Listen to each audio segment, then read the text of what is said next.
Hello everyone, this is Deepika Parashar. Jai Shri Krishna to all and I welcome you all viewers in our YouTube channel Shri Ram Coaching Classes. Friends, in today's video, I am going to start the root topic of English, that is tense. Root topic से मेरा मतलब है friends कि चाहे आप speaking English के लिए interested हो या फिर आप किसी भी कॉम्पिटिटिव एग्जाम के लिए प्रिपरेशन कर रहे हो, टेंस तो आप लोगों को पढ़ना ही होता है।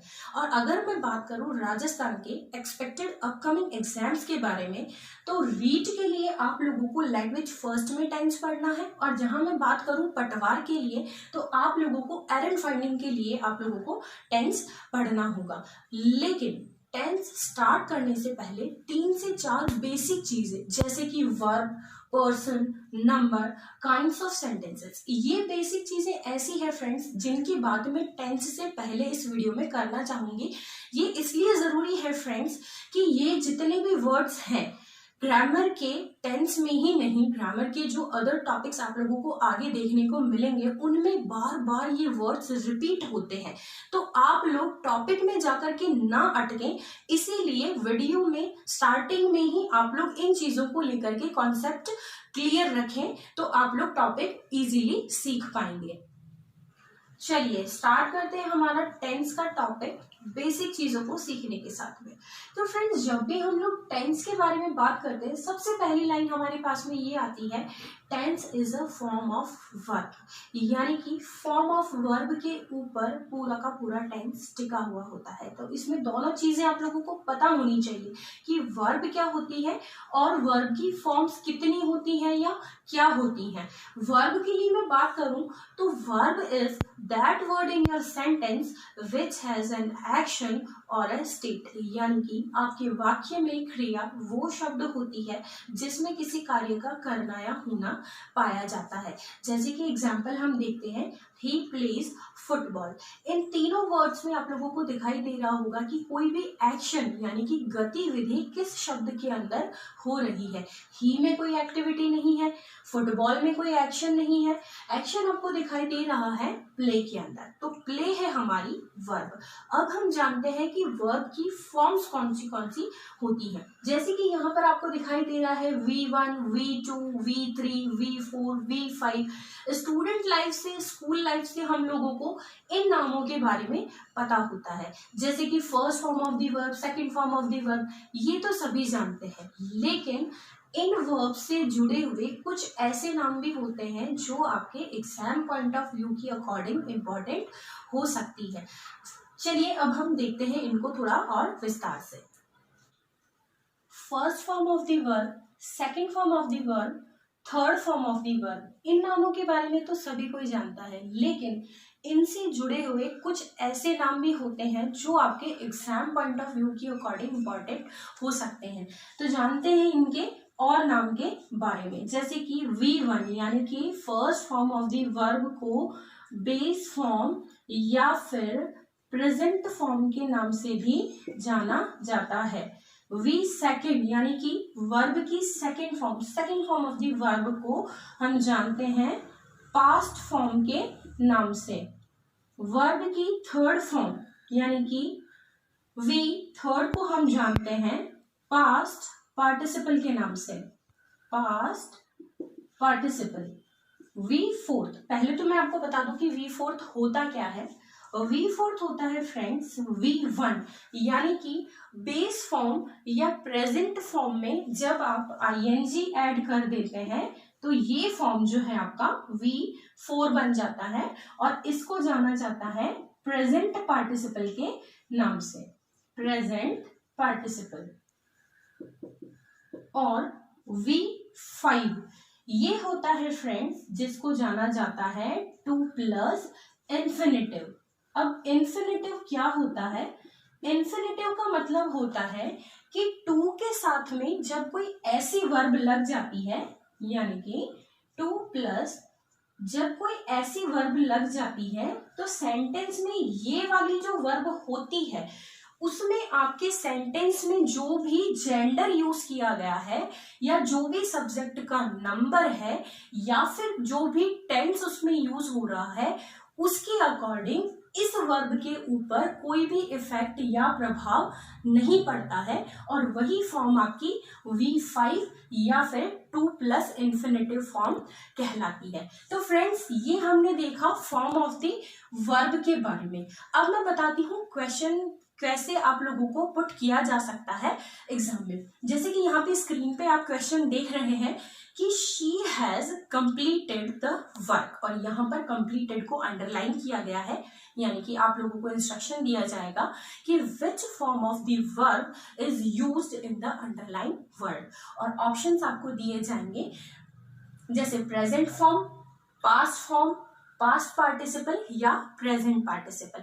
इसमें से आप लोगों को कंप्लीटेड ये तो पता है कि वर्ब की थर्ड फॉर्म है, लेकिन उसका दूसरा नाम आप यहाँ पर देखेंगे पास्ट पार्टिसिपल, तो आपका आंसर हो जाएगा past participle.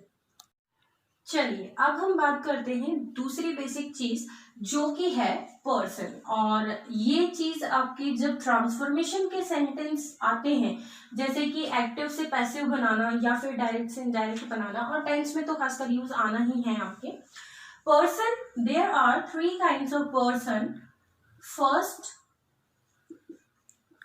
Person, second person and third person. सभी जानते होंगे इसके बारे में। थर्ड पर्सन, फर्स्ट पर्सन होता है आई और वी, इसमें जस्ट आपको कुछ याद रखने की जरूरत है। सेकेंड पर्सन होता है आपका यू, और थर्ड पर्सन आपका होता है ही, शी, इट, दे। किसी भी व्यक्ति का जो नाम होता है वो आपका थर्ड पर्सन होता है, और एनी अदर थिंग। इन दो चीजों के अलावा अगर आपको कोई तीसरी चीज दिखाई देती है तो ऑब्वियसली वो थर्ड पर्सन होती है। एनी अदर थिंग, इनमें बस आप लोगों को ये वर्ड्स याद रखने की जरूरत होती है कि कौन सा पर्सन किसमें काउंट होता है।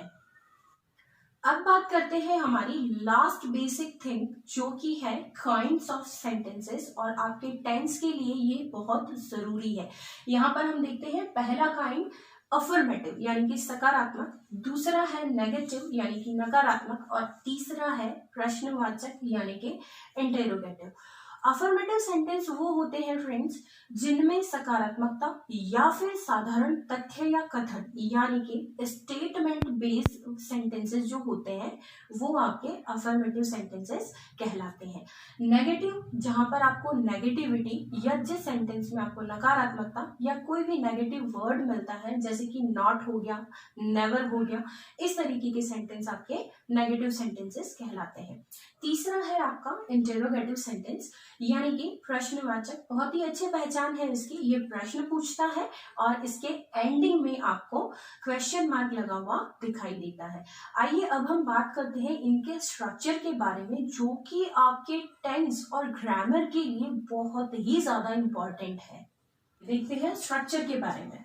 स्ट्रक्चर फ्रेंड्स आपके टेंस ही नहीं, ट्रांसफॉर्मेशन में भी आप लोगों के स्ट्रक्चर बहुत काम आएगा।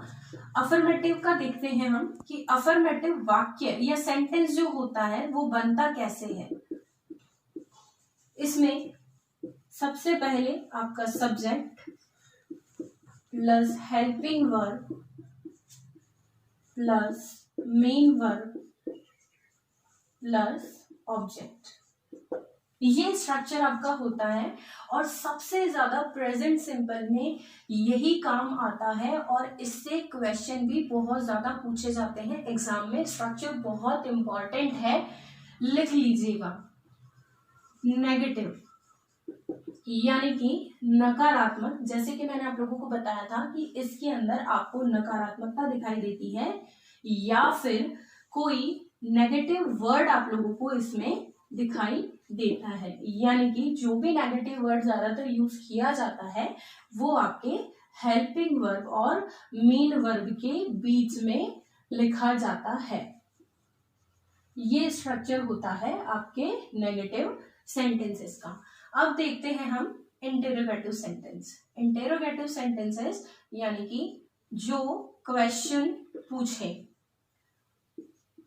प्रश्नवाचक वाक्य। ये दो टाइप के होते हैं, एक वो जो हेल्पिंग वर्ब से स्टार्ट होता है और दूसरा इंटेरोगेटिव सेंटेंस वो जो आपका WH वर्ड से स्टार्ट होता है।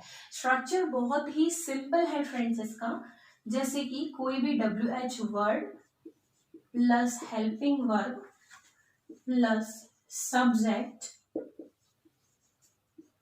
Plus main verb plus object, और ये है इसकी पहचान क्वेश्चन मार्क।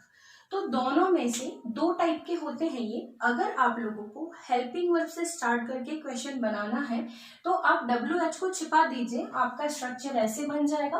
और अगर आप लोगों को WH से स्टार्ट करके क्वेश्चन बनाना है तो हेल्पिंग वर्ब से पहले आप लोग WH वर्ड लगा दीजिए, आपका क्वेश्चन बन जाएगा। तो फ्रेंड्स, ये थी हमारी आज की बेसिक नॉलेज, जो कि टेंस ही नहीं ग्रामर के हर टॉपिक के लिए आप लोगों को जानना जरूरी था। और नेक्स्ट वीडियो में मैं आप लोगों के लिए लेकर आऊंगी टेंस का टॉपिक। हम लोग स्टार्ट करेंगे टेंस, जिसको कि हम बहुत ही विस्तार से और डीप स्टडी करेंगे। और वीडियो अगर आप लोगों को पसंद आया हो तो like the video, share the video, subscribe the channel and don't forget to tap the bell icon. जय Shri Krishna, will meet you in the next video.